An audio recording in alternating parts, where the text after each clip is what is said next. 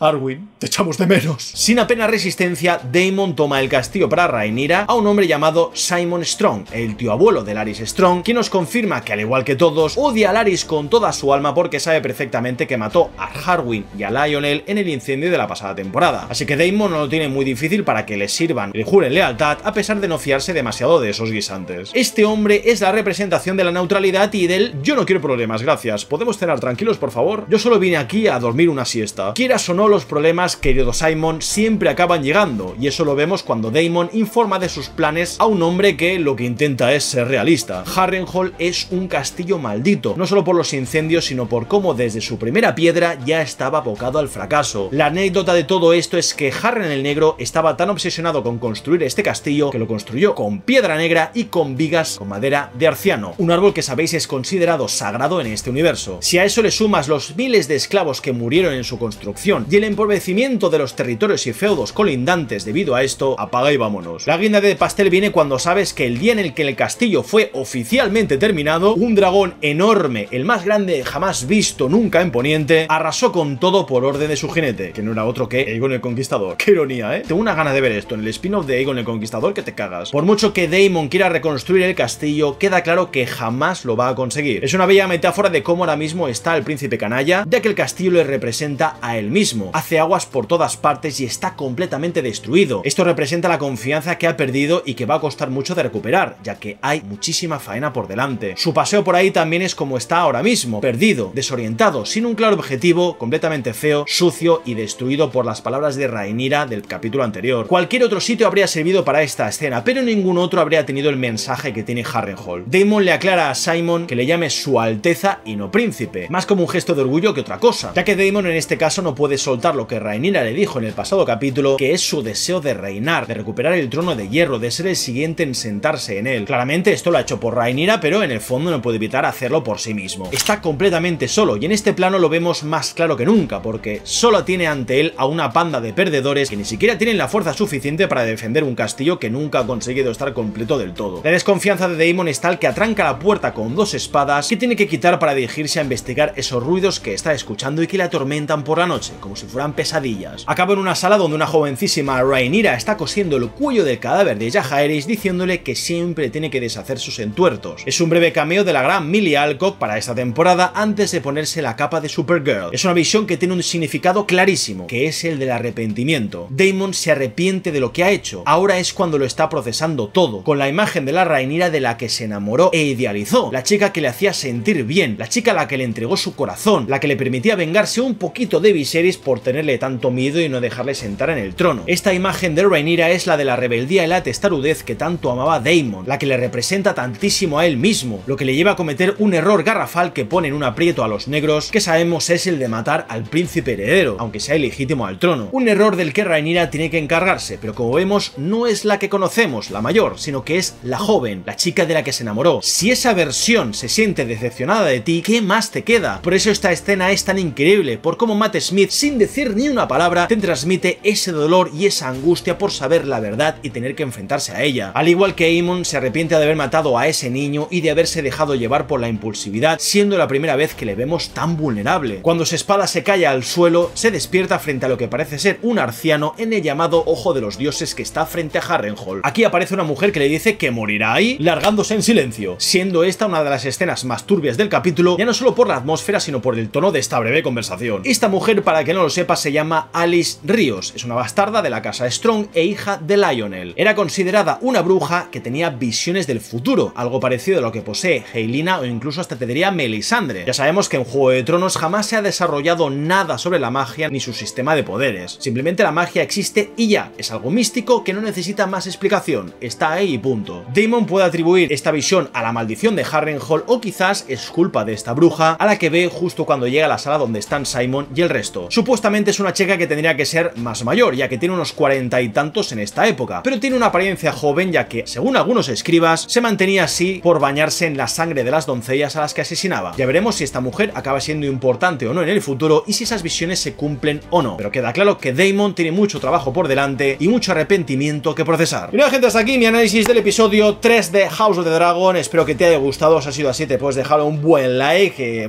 Menudo trabajazo me he pegado en este vídeo. Y si no te gusta, pues échalo a los leones, no pasa absolutamente nada. Dracarys al hate y a los dislikes. Muchísimas gracias a mis patrones y miembros de YouTube por su apoyo incondicional. Links en la descripción por si quieres apoyar ahí el canal fuertemente de otras formas cada mes. Y yo aquí me despido, gente. Un beso enorme, cuídate mucho, nos vemos, como no, en el siguiente.